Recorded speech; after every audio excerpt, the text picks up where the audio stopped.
amigos telespectadores da Rede Vida de Televisão e do programa Páginas Difíceis da Bíblia. Espero que todos tenham passado um Feliz Natal.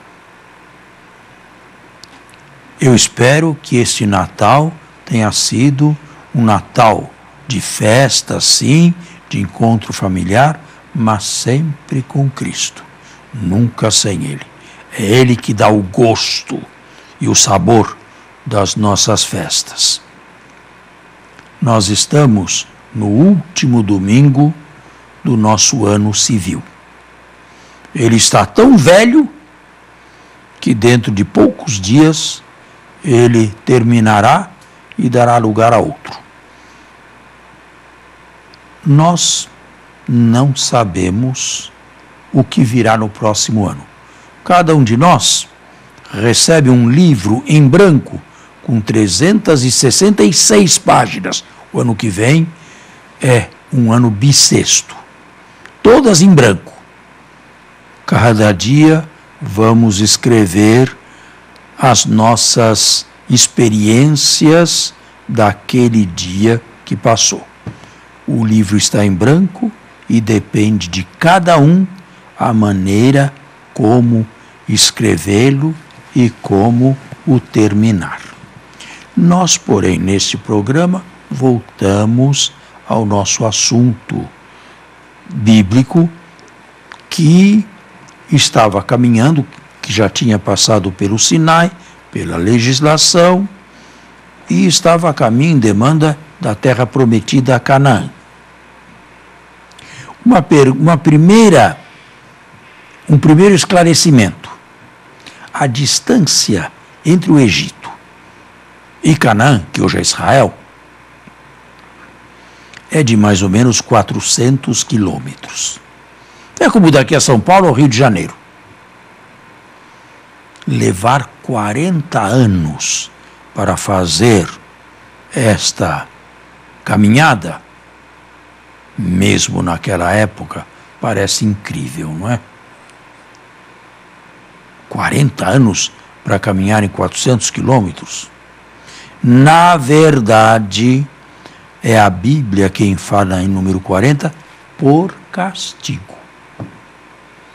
A geração que saiu do Egito, afora as crianças, deveria perecer no deserto por causa das desobediências. E só entrariam na terra prometida Josué e Caleb, nem Moisés. Castigo por causa das incredulidades e dos desaforos que fizeram a Deus, de acordo com o texto bíblico, ao longo desse percurso ou desse caminho. Está claro? Sim.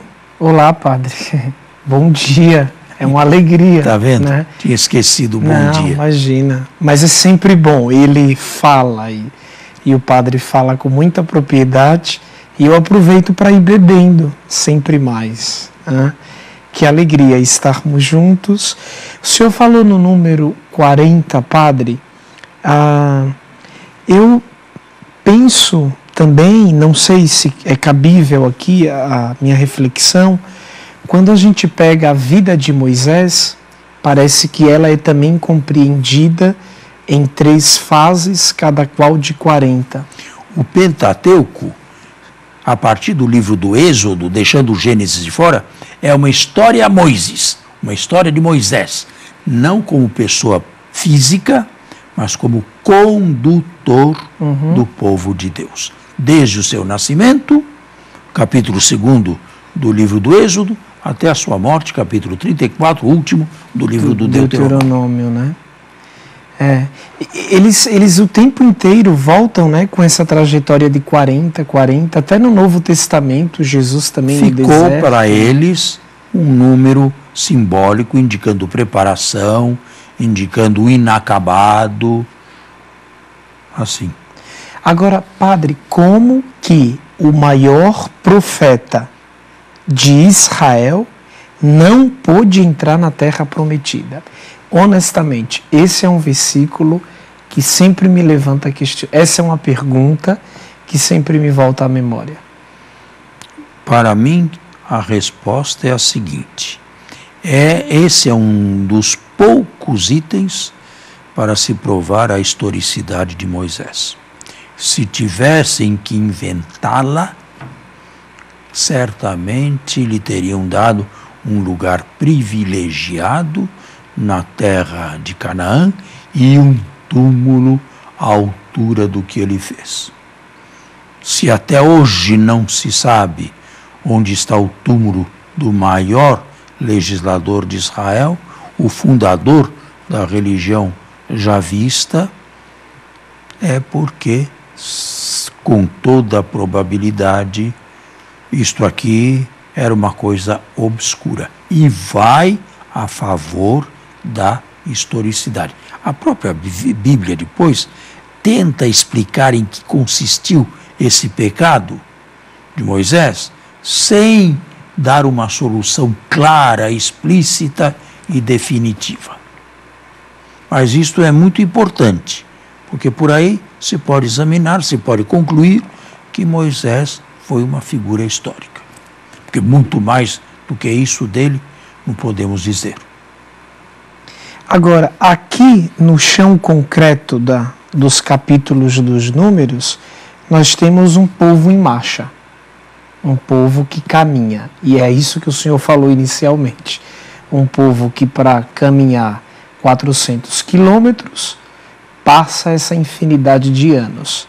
Isso depõe contra a historicidade, óbvio. Evidente. Depois, a quantidade de gente que marcha também depõe negativamente, óbvio, contra a historicidade. O que significa que a historicidade não era o primeiro, mais importante dos escritos ou dos redatores do Pentateuco. Agora, o que eu fico a perguntar, padre, é até que ponto Canaã pôde ser sonhada para aquela gente como terra de fato prometida, porque lá existiam outros povos. Não é que eles chegaram lá e tiveram tudo a seu dispor. É terra de outros povos.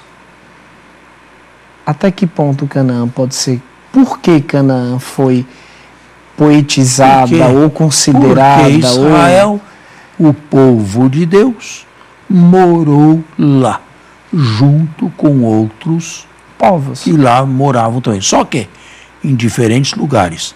Israel ocupou a planície, o planalto, as montanhas, enquanto cananeus viviam na planície, a nível do mar. Mas conviveram sim. Israel nunca foi uma potência dominadora. Nunca.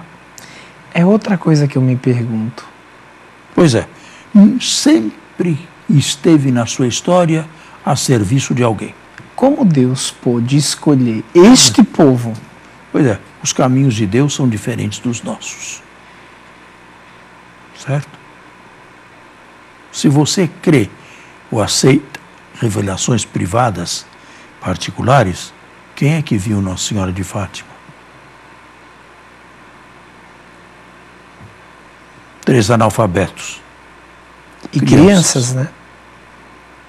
Pois é. E hoje há um santuário internacional. Deus sempre escolhe aquele que o mundo não quer. Bem, ficaram, de acordo com o texto, no sul de Canaã, porque denegriram, quando Moisés, no texto, mandou exploradores a examinarem a terra e trouxeram notícias agradáveis, o povo que estava em Kadesh Barnea, no sul, denegriu. Nós não podemos, nós não somos capazes de lutar com eles, melhor não entrar, e por causa disso veio o castigo.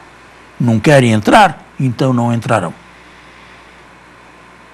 Até que, depois de muito tempo, tiveram que fazer um contorno através do Oriente, hoje Jordânia, as montanhas de Moabe, e de lá de acordo com o texto sempre, entrarem em Canaã a partir de Jericó. Mas isto de acordo com o texto. Agora, historicamente, que podemos dizer? Você acha, e temos que fazer um intervalo. Voltamos.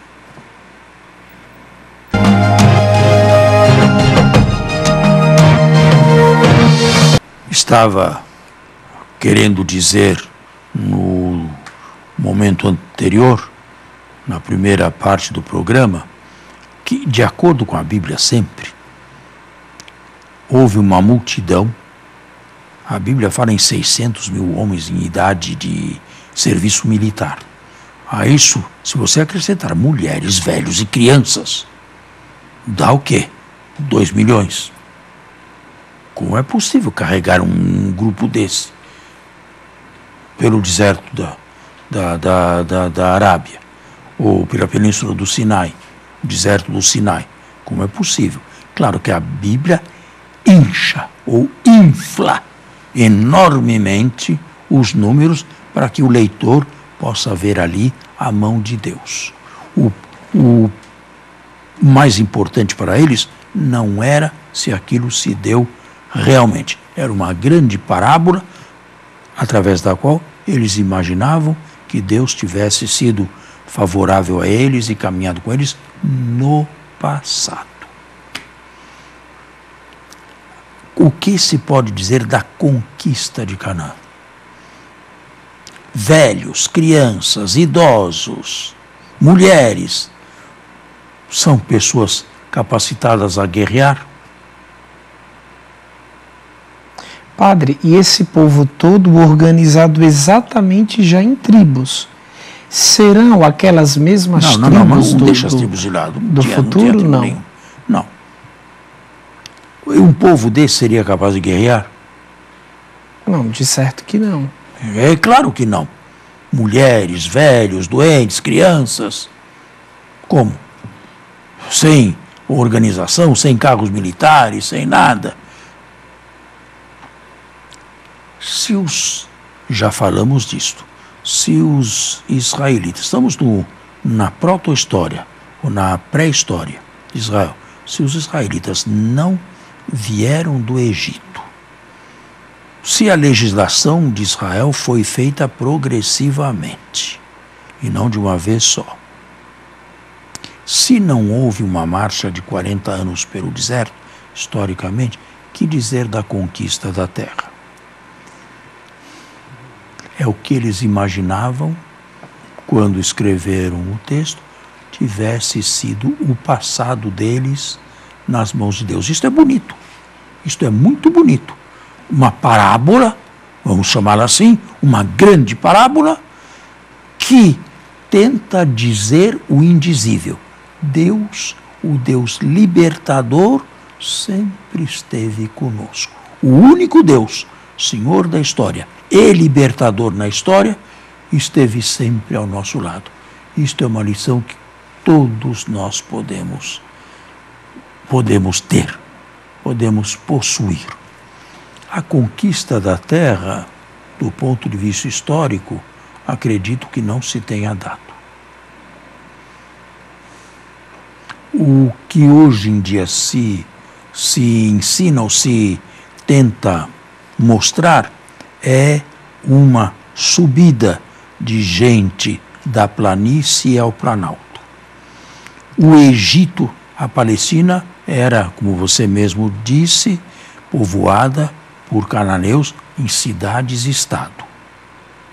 Pequenas cidades-estado, com seu reizinho, com o seu pequeno exército, mas cidades-estado. Eram totalmente subalternas ao Egito, ao palácio do Egito, que mantinha aquilo com mão de ferro, e os tributos eram pagos ao Egito, sim, e os produtos conquista da terra, ou produzidos pela terra, eram oferecidos, ou melhor, vendidos ao Egito, que os comprava. Uma dependência absoluta de Canaã por parte da parte do Egito. Uma submissão de Canaã ao Egito. Que aconteceu por volta do século 12 ou 11 a.C. Houve o famoso episódio dos povos do mar. Já ouviu falar? Esses povos do mar, vindos do Ocidente, se instalaram no Egito e criaram desordens a não mais poder em Canaã. A hegemonia do Egito caiu enormemente. As cidades ficaram desgovernadas e sem o alimento do dinheiro da venda dos produtos. Que se faz em todos os tempos. Com uma cidade endividada, os habitantes ficam endividados também, não é? Muito. E muita gente perdeu o que tinha e não tinha mais para quem vender ou com quem comerciar. Naquele tempo, o que se fazia com os endividados? Ou morte, ou então escravo. A mais das vezes, escravidão. O próprio, a sua mulher e os seus filhos. Exatamente. Se transformariam em escravos. E quem não queria se submeter a isso? Fugia. Fugia para onde? Para os planaltos. Para o Planalto. Por volta de 1150 a.C., lá começaram pequenos ensediamentos que foram crescendo com o tempo e futuramente era o Israel. Aí nasceu os hebreus? Aí nasceu Israel. Nunca saíram da Palestina. Eles subiram para as montanhas para evitar os transtornos da planície. Então, os povos do mar. O israelita primeiro, ele é cananeu. Nesse sentido, a dramaturgia bíblica bate com aquilo que propõe sobre Abraão, né? Porque Abraão é cananeu, né? Abraão não é cananeu, de acordo com a Bíblia. Abraão veio de Ur da Caldeia. Ah, veio de Ur dos caldeus, Tá vendo? Então, esses parecem ter sido os primeiros israelitas. Claro que aquilo estava no início ainda, mas pelo menos buscaram a liberdade e uma vida livre no Planalto, que já tinha sido habitado em épocas anteriores, em séculos anteriores, mas naquela época, 1150 a.C., mais ou menos, 1100, estava praticamente deserto. Ali foram feitos pequenos ensediamentos, mais no norte que no sul, e dali parece ter nascido o verdadeiro israelita. Interessante. Que já nasceu com um DNA marcado por duas coisas: liberdade e nômade. Depois a gente vai ver que é um povo que não para de caminhar. E que criou essa bela parábola, imaginando ser ela o seu passado, sempre protegidos, apesar de todos os revés da história, sempre protegidos por um Deus libertador. As páginas do Êxodo, onde Deus liberta do Egito no livro, querem dizer o quê? Para nós e para todos, em todos os tempos. O nosso Deus é um Deus libertador. Se estamos oprimidos, é por circunstâncias históricas contrárias à vontade de Deus. A vontade de Deus é que nós sejamos um povo livre. E quando essa liberdade se dará plenamente? Na vida eterna. Lá. Certo? Muito bem. Por isso mesmo, mas nós estamos encaminhando lá para o final, por isso mesmo Na Terra Prometida se morria, se sofria, se era escravizado. Não era uma terra assim tão maravilhosa. Embora no texto ela seja engrandecida, mas né? Isso se corre leite e mel, perfeitamente, né? Através da consciência histórica de quem a escreveu. Né? Sim. Você vem, por exemplo, do Nordeste. O Nordeste não é o lugar mais, digamos, desenvolvido do Brasil. Mas vocês cantam muita coisa do Nordeste. Para vocês, o Nordeste tem uma importância maravilhosa. Não é uma maneira de viver o passado e se sentir plenamente cidadão daquela terra? Sem dúvidas. Tudo que falam aconteceu exatamente como? Não. De maneira bem mais humilde, mais simples, e, no entanto, vocês têm uma grande consciência de serem nordestinos e não trocam de geografia. Nós temos que finalizar, mas antes eu queria, primeiro, pensar que estou sendo, digamos, entendido e que estou sendo claro. Em segundo lugar, como este é o último programa do ano, eu não posso encerrar sem desejar a todos um feliz 2020.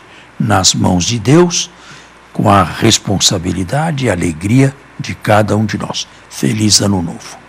A você, a sua família, que sempre nos acompanha aqui através da Rede Vida, ao pessoal que trabalha aqui na TV conosco, que é uma família para nós, um 2020 abençoado, cheio de muita luz e de muita paz. E também queria fazer um agradecimento especial ao Padre Fernando, que semanalmente coloca a sua sabedoria de vida teologal, presbiteral, a partilhar aqui conosco.